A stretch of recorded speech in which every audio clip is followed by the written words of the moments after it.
They said no one could touch him, that the man who ruled Chicago from the shadows was untouchable, immune to bullets, immune to witnesses, immune even to the law itself. And for years it seemed true that Al Capone stood above the courts and above the police, wrapped in a fortress of money, loyalty, and fear so thick that even the federal government hesitated to challenge him directly. At the height of Prohibition, when the manufacture and sale of alcohol had been outlawed across the United States, Capone transformed a simple criminal opportunity into a vast empire that reached into every corner of Chicago's underworld, turning speakeasies into gold mines and bootleg liquor into rivers of cash. And as violence exploded in the streets between rival gangs, his name rose to national fame, not only as a feared mob boss, but also as a strange kind of celebrity who posed for photographs, attended baseball games, and donated to charities while ordering ruthless acts behind closed doors. The city of Chicago during the 1920s was a battleground disguised as a booming metropolis where jazz filled the night air. Neon lights flickered above secret bars, and political corruption intertwined with organized crime so deeply that separating the two often seemed impossible. And in this environment, Capone flourished because he understood that power did not rely solely on violence, but on control, influence, and perception. He built alliances with politicians, paid off police officers, and ensured that juries were too intimidated or too compromised to testify against him, and every attempt to charge him with murder, racketeering, or conspiracy dissolved into silence as witnesses disappeared, forgot what they had seen, or suddenly changed their stories in court. His organization controlled breweries, distribution networks, gambling houses and brothels, and the profits from illegal alcohol alone were estimated to reach tens of millions of dollars each year, an astronomical sum for the time that allowed him to maintain an army of loyal enforcers, armed with the latest weapons, including the infamous Thompson submachine gun that became a symbol of gangland warfare. While ordinary citizens struggled under economic uncertainty, Capone dined in luxury hotels, wore tailored suits, and projected the image of a successful businessman rather than a criminal mastermind, carefully crafting a public persona that blurred the line between outlaw and entrepreneur. Law enforcement agencies at the local level were largely ineffective against him because corruption had eaten away at their foundations, and whenever reformers attempted to crack down on his operations, they found themselves isolated, threatened, or politically undermined. The violence reached a chilling peak in events like the St. Valentine's Day Massacre in 1929, when 7 members of a rival gang were lined up against a wall and executed in cold blood, an act that shocked the nation and intensified public outrage. Yet even then, prosecutors could not tie Capone directly to the crime, despite widespread belief in his involvement. It was this atmosphere of fear and frustration that pushed federal authorities to reconsider their approach, because traditional methods of prosecution were failing repeatedly, and every failed case strengthened Capone's aura of invincibility. Within the United States government, there were officials who recognized that confronting a criminal empire built on intimidation required a different strategy, one that did not depend on frightened witnesses or compromised police departments, but on something far more methodical and precise. The key insight was almost deceptively simple. While Capone might control the streets, he could not control mathematics, and while he could silence people, he could not easily erase financial records once investigators began to trace them carefully. The federal government had recently strengthened its income tax laws following the ratification of the 16th Amendment, and unlike violent crimes, tax violations required proof of income and failure to report it, not testimony about secret meetings or hidden orders, and this legal framework opened a new path that few had seriously pursued against a figure of Capone's stature. At first, the idea of prosecuting one of the most notorious gangsters in America for something as mundane as unpaid taxes seemed almost anticlimactic. But it carried a powerful logic because Capone lived extravagantly, spent lavishly, and made no secret of his wealth, yet he claimed to have no legitimate income, creating a glaring contradiction that federal investigators could exploit. The Internal Revenue Service began quietly gathering evidence, examining bank deposits, property purchases, and the complex web of front businesses that laundered his profits. And this slow, patient process contrasted sharply with the dramatic raids and shootouts that had previously defined attempts to curb organized crime. Meanwhile, within the Bureau of Prohibition, a small group of agents emerged who refused to accept bribes and refused to bow to intimidation. And though they would later become famous as the Untouchables, at the beginning, they were simply determined lawmen frustrated by the open defiance of the law in Chicago. These agents conducted raids on breweries and distilleries connected to Capone's network, disrupting shipments and gathering evidence. And while they could not yet bring him personally to trial, they chipped away at his operations and demonstrated that resistance was possible. Capone responded with threats and offers of money, confident that no one would dare stand against him for long. Yet the persistence of federal agents signaled a shift in momentum that he may not have fully recognized at the time. The public perception of Capone began to change as newspapers reported not only on his flamboyant lifestyle, but also on the growing determination of federal authorities to hold him accountable. And the narrative slowly shifted from admiration of a daring outlaw to condemnation of a corrupt tyrant exploiting a broken system. The Great Depression further intensified this shift as millions of Americans lost jobs and savings, while Capone continued to display wealth and power, creating a stark contrast that eroded any lingering sympathy. Behind the scenes, accountants and investigators worked through stacks of documents, tracing cash flows from speakeasies to hidden accounts, mapping connections between shell companies and real estate holdings, and building a case not on rumors, but on numbers that could withstand scrutiny in a courtroom. This approach required patience and coordination across agencies, something that had not always characterized earlier efforts, and it reflected a broader evolution in law enforcement strategy that recognized organized crime as a complex economic enterprise rather than merely a series of violent acts. Capone, accustomed to defeating prosecutors through fear or manipulation, underestimated the danger posed by meticulous financial analysis because it lacked the dramatic flair of gangland confrontations, yet it was precisely this quiet determination that made it effective. As evidence accumulated, federal officials prepared to confront him, not with accusations of murder that could be denied, but with detailed calculations showing income earned and taxes unpaid, a strategy that transformed the battlefield from the streets of Chicago to the ledgers of accountants and the statutes of federal tax law. The stage was set for a confrontation unlike any that had come before, a legal chess match in which brute force would matter less than documentation and legal precision, and the outcome would prove that even the most powerful crime boss could be vulnerable when confronted with irrefutable financial proof. This was the beginning of the end for a man who had seemed beyond reach, and it marked the moment when the federal government shifted from chasing headlines to building a case that could not easily collapse, laying the groundwork for a prosecution that would not only bring down Al Capone, but also redefine how America fought organized crime for generations to come. If you are benefiting from our topics, please subscribe, like, and turn on the bell notification so you can see our new videos early. As federal pressure intensified, the struggle between Al Capone and the government moved into a quieter but far more dangerous phase, one defined not by gunfire in the streets, but by disciplined strategy, patience, and an unshakable refusal to be bought.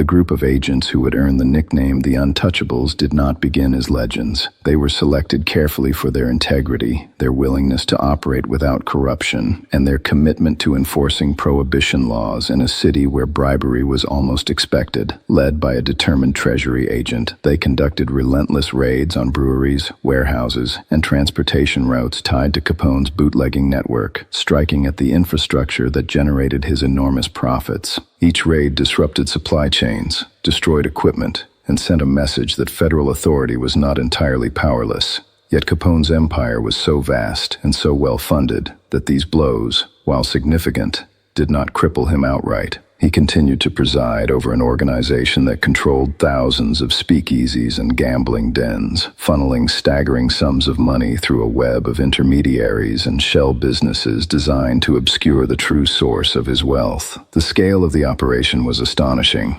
Trucks moved liquor across state lines under cover of darkness. Warehouses stored barrels behind false walls, and accountants kept coded records that concealed profits behind layers of deception.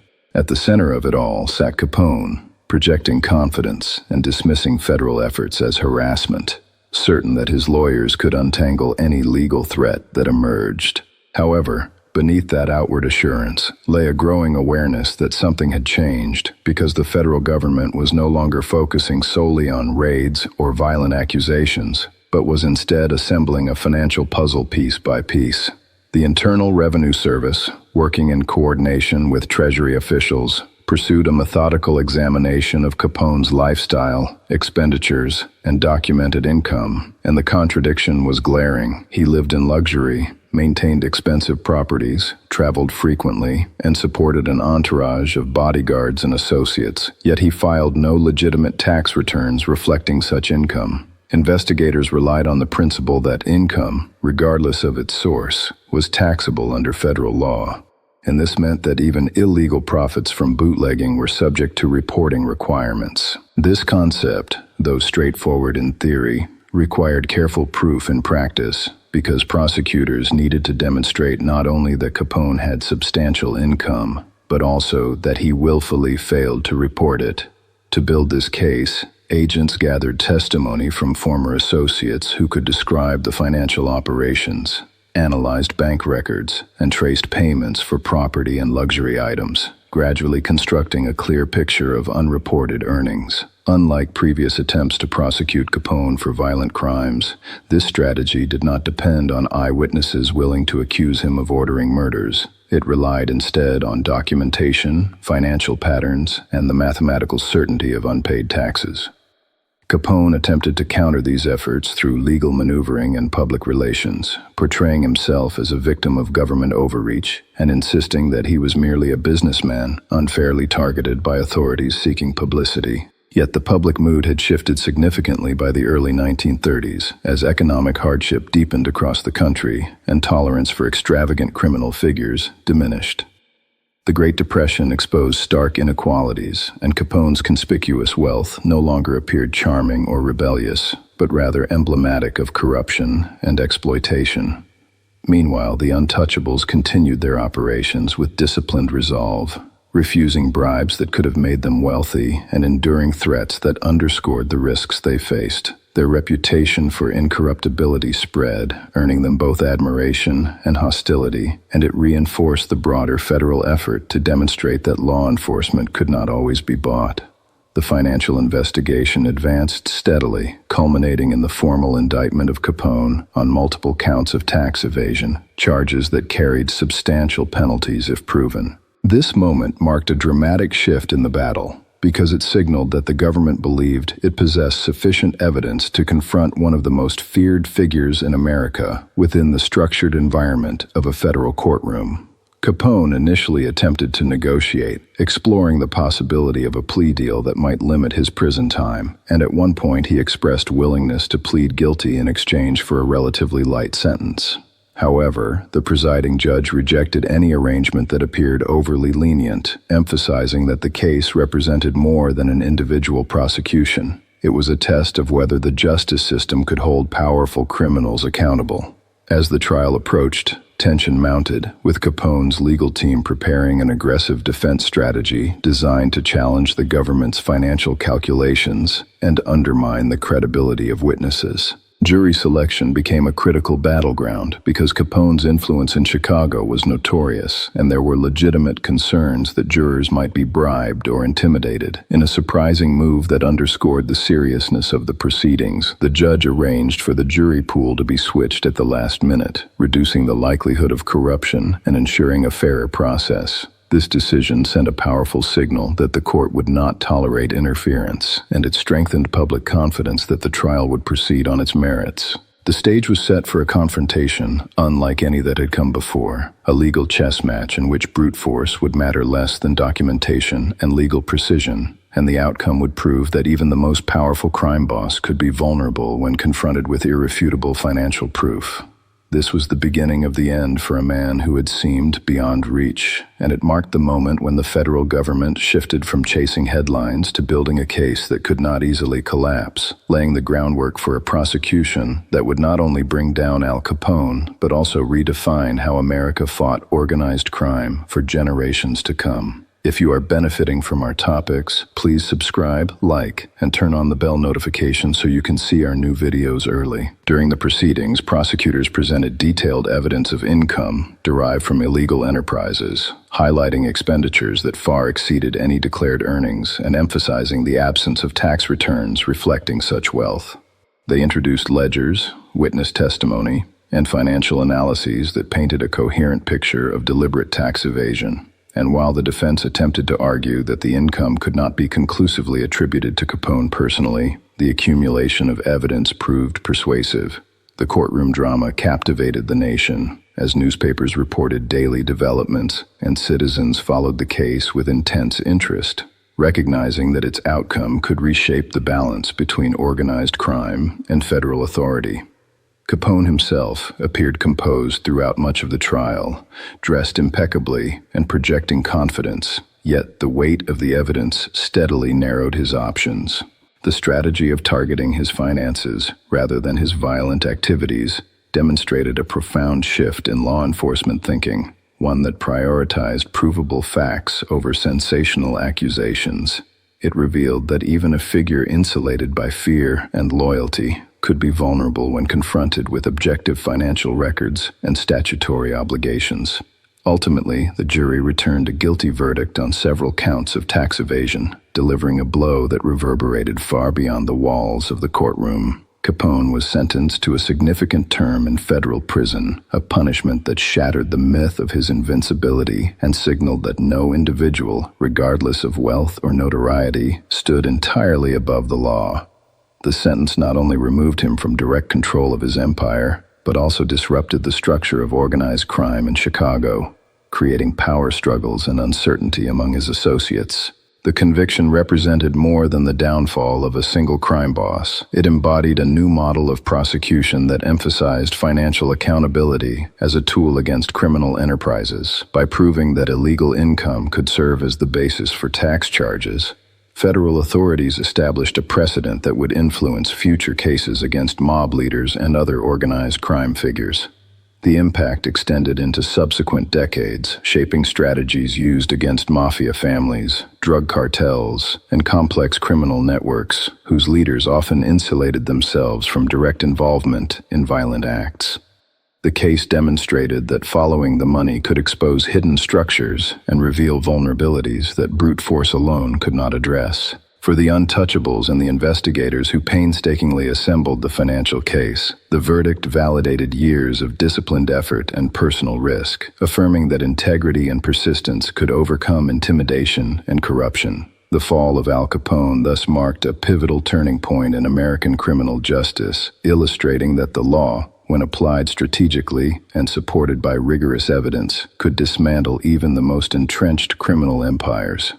If you are benefiting from our topics, please subscribe, like, and turn on the bell notification so you can see our new videos early. When the guilty verdict was announced and the sentence handed down, the image of Al Capone as an untouchable king of Chicago's underworld began to dissolve, replaced by the stark reality of a federal inmate number assigned to a man who had once commanded an empire. And the symbolism of that transformation echoed far beyond the prison walls because it proved that power built on fear and corruption could be dismantled by patience, discipline, and the relentless application of the law. Capone's transfer to federal custody marked the end of his direct control over the sprawling criminal network he had constructed during Prohibition. And although his organization did not vanish overnight, it fractured under the weight of leadership struggles, internal rivalries, and increased scrutiny from authorities emboldened by the success of the tax evasion prosecution. The sentence sent a message not only to Chicago, but to criminal enterprises across the nation that the federal government was willing to innovate, adapt, and pursue unconventional strategies in order to secure convictions where traditional methods had failed. Inside prison, Capone's world narrowed dramatically from luxury hotels and guarded motorcades to regimented routines and confined spaces, and while he initially maintained a degree of influence through reputation and connections, the isolation of incarceration steadily eroded his authority. The public fascination with his downfall reflected a broader shift in American attitudes toward organized crime, as citizens who had once viewed gangsters with a mix of fear and curiosity began to see them as threats to economic stability and social order, particularly during the hardships of the Great Depression. Newspapers that had previously chronicled Capone's flamboyant lifestyle now reported on his imprisonment as a triumph of justice, emphasizing the irony that a man suspected of orchestrating violent crimes had ultimately been brought down by unpaid taxes. This irony became a powerful narrative, reinforcing the principle that no individual, regardless of notoriety or resources, could completely escape accountability under the law. The federal government's success in prosecuting Capone through financial evidence inspired a new era of law enforcement strategy, one that recognized the value of forensic accounting, interagency cooperation, and meticulous documentation in confronting organized crime. Rather than relying solely on dramatic raids or confessions extracted under pressure, investigators increasingly focused on tracing money trails, identifying shell corporations, and analyzing discrepancies between reported income and visible wealth. This method proved especially effective against criminal leaders who insulated themselves from direct involvement in violent acts, delegating operational tasks to subordinates while maintaining plausible deniability. By targeting financial structures, authorities could penetrate the protective layers surrounding such figures and expose the economic foundations of their empires. The case also highlighted the importance of judicial integrity, as the careful handling of jury selection and courtroom procedures ensured that the trial could withstand scrutiny and resist corruption.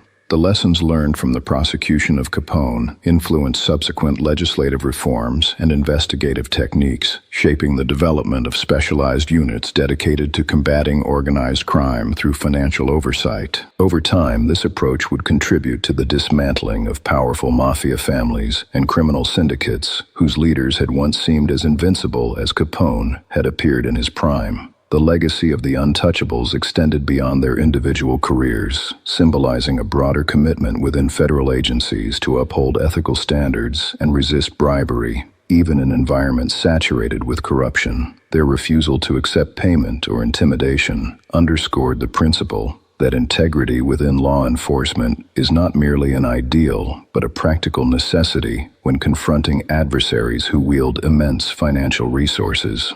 The cultural memory of the showdown between Capone and federal agents endured through books, films, and historical analyses, each retelling reinforcing the dramatic contrast between a flamboyant crime boss and a small cadre of determined officials who pursued him with disciplined resolve. Yet beneath the dramatic retellings lies a more profound lesson about institutional adaptation and the power of strategic thinking. Capone's empire thrived in a context where legal loopholes, local corruption, and public ambivalence toward prohibition created fertile ground for illegal enterprises. But once federal authorities reframed the battle around financial accountability, the terrain shifted decisively. The prosecution demonstrated that complex criminal organizations are ultimately dependent on revenue streams, and by disrupting those streams or holding leaders accountable for the profits they generate, governments can undermine even the most entrenched networks.